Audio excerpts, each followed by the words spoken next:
Postpartum depression is a major form of depression that may include all of the symptoms of depression, like crying spells, fatigue, anxiety, insomnia, and trouble concentrating.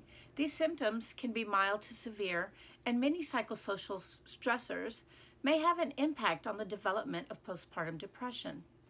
According to the Diagnostic and Statistical Manual of Mental Disorders, postpartum depression is not a separate entity, but exists as part of the spectrum of major depression. The DSM 4 does stipulate the onset must be within 4 weeks of childbirth. The incidence of the problem has been reported on the low end of 8%, as high as 23% nationally. It is also reported that the highest risk time frame for onset is within the first 3 months of postpartum. The most affected and at greatest risk for postpartum depression are new mothers and women with a history of depression, or women who have experienced depression during past pregnancies. An institution that sustains the issue of postpartum depression is healthcare institutions. Women are required to routinely visit a practitioner after giving birth to check on the overall health of their newborn baby at various healthcare systems. As part of the standardized process, the Edinburgh Postnatal Depression Scale screening tool should have been given at all postpartum obstetric visits to the mothers of the newborn baby. The Edinburgh Postnatal Depression Scale is a 10-question self-rating scale designed to specifically identify symptoms of postpartum depression. It is the most widely used postpartum depression screening instrument in community-based populations in the United States and internationally, and is an efficient tool for identifying postpartum depression. The Edinburgh Postnatal Depression Scale results will be reviewed by the provider at the visit and sent to a centralized screening location within the mental health department for further review. Family structures can create the issue of postpartum depression based on their identified culture. It is a well-known fact that postpartum depression is a global phenomenon that women may experience regardless of cultural identity and beliefs.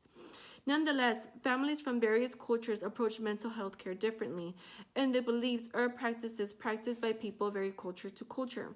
Certain cultural beliefs have been known to produce the issue of postpartum depression. For example, in cultures where there is gender-based discrimination, such as in Turkey and in India, where its culture has the male preference, the birth of a female daughter has been found to contribute to the appearance of postpartum depression in mothers. Some cultural groups lack medical information and medical intervention within their overall cultural society. Additionally, the absence of the reference to the disease in some cultures could also affect the recognition of the disease and will go undiagnosed, which affects the overall health of mom, child, and members of the extended family.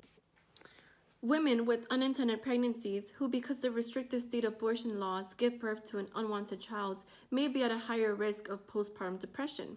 An unintended pregnancy is a traumatic or stressful life event that increases women's susceptibility to postpartum depression. Restricted state abortion laws may reduce the abortion of unintended pregnancies. This suggests that the enforcement of these restrictive state abortion laws may have resulted in some unwanted births that would have otherwise not occurred, which in turn may cause the birth mother emotional and psychological Policies distress. have little to do with creating postpartum depression. It is a lack of mental health care services related to stigma that create a problem. Mothers already have all these pressures of being a new parent, often for the first time, which are life changing and shocking to the system. On top of this, we add the stigma of mental illness and not even knowing what they're going through. Postpartum depression is sort of brushed under the carpet. Mothers don't know what wave just hit them. Women who experience this are scared and are not getting the help they need. Furthermore, new moms don't want to be seen as bad moms. They don't want their babies taken away, so they don't talk about it. Mothers don't want to admit this is something they're going through. Women with postpartum depression sometimes don't divulge their feelings or discuss their symptoms. The stigma of depression and the belief that all mothers should be happy can cause shame, fear, or embarrassment. Texas Senate bill proposed raising public awareness to get rid of the stigma associated with postpartum depression. This would be crucial, especially in the healthcare services. OBs, pediatricians, lactation consultants, and even fathers can all contribute to break the stigma, thus resulting in more mental healthcare services. Research has shown that in order to address stigma, one must promote information and education. Once mental illness is talked about, we begin to realize how common it is, thus making it easier to talk about and cope. As a matter of fact, Texas Senate Bill 76 strategies include 1.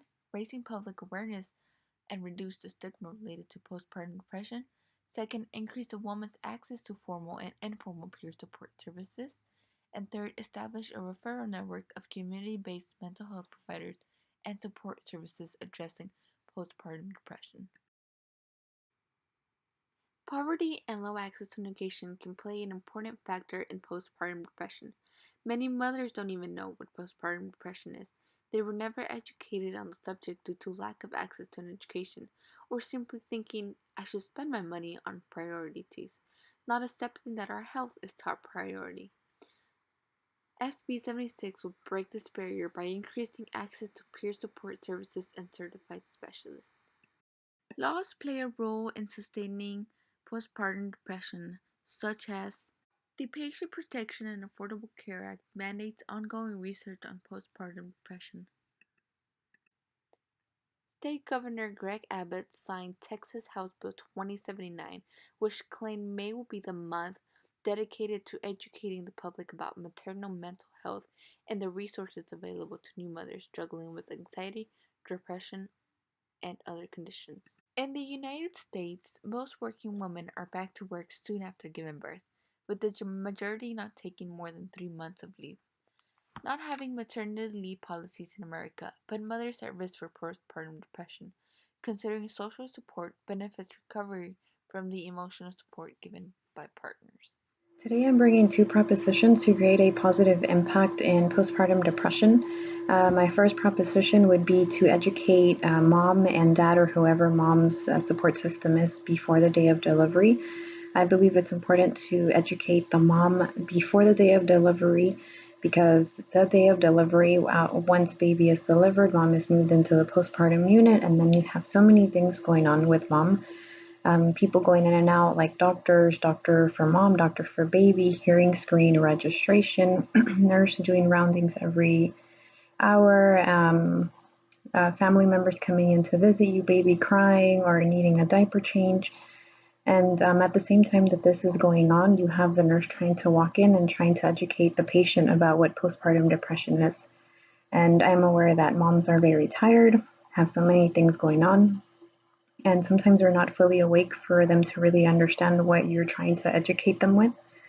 And it's really a disadvantage for them because if any of those signs and symptoms would appear, then they wouldn't really know what they would look like. So I would suggest that education being given before the day of delivery, just like all these other classes that are provided by hospitals, such as baby CPR, parenting, breastfeeding, and birthing. I believe that adding postpartum depression education would be very important and beneficiary for these moms. My second proposition would be just adding on to that first proposition, which would be I am aware that there's a lot of moms who do not have the benefit or ability to have prenatal care or take any of those classes that are provided by the hospitals. But I do believe that it's important to still tackle that. And if nurses would see in their records that they did not receive any of that education, for them to have one-on-one time with mom and dad and just educate them about what postpartum depression is, what the signs and symptoms are. And at the end of that, just give them two questions. Maybe what is the signs and symptoms of postpartum depression and how can it be treated? I believe that that's important as far as giving them also a list of places that they can call or things that they can do and things that they can do in case that those signs and symptoms do occur after the delivery.